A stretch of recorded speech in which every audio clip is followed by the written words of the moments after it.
A total number of 7 people were killed in operations involving the security forces on January 1.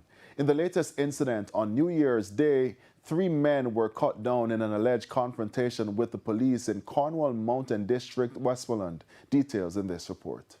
Colonel Leslie, one of the victims from the most recent police fatal shooting, has featured on the JCF's Wanted Wednesday social media page for months. The police describes him as a major high-risk target. Now, according to the police, on January 1, the Area 1 Fugitive Apprehension Team carried out an intelligence-led operation in Cornwall Mountain District, during which Leslie and his 2 cronies were fatally shot.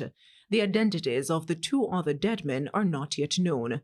Now, Leslie was wanted in connection with several serious offences, including the murder of Dwayne Ottey in the parish in 2024 and the killing of Joshua Richards in Johnsontown, Hanover in December 2023. The now deceased was also being sought in relation to 2 separate incidents in which the police came under heavy gunfire in the Cornwall Mountain community last year, March and December. The police are also reporting that 2 firearms were seized during the operation. The case brings to 7 the number of persons killed in operations involving the security forces since the year began. The 2 men were shot and killed during a police military operation in Granville, St. James on New Year's Day. A child identified as Romaine Bowman from Browns Lane in Granville also died in the St. James incident. Over in St. Andrew, a man was shot and killed by the police on Mannings Hill Road, also on New Year's Day. He has been identified as a 29-year-old Shamar Turner. Turner was shot at a premises called Big Yard.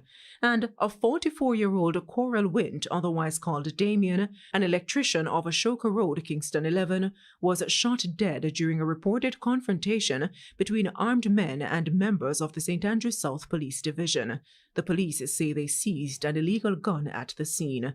Nakinski Robinson, TVJ News.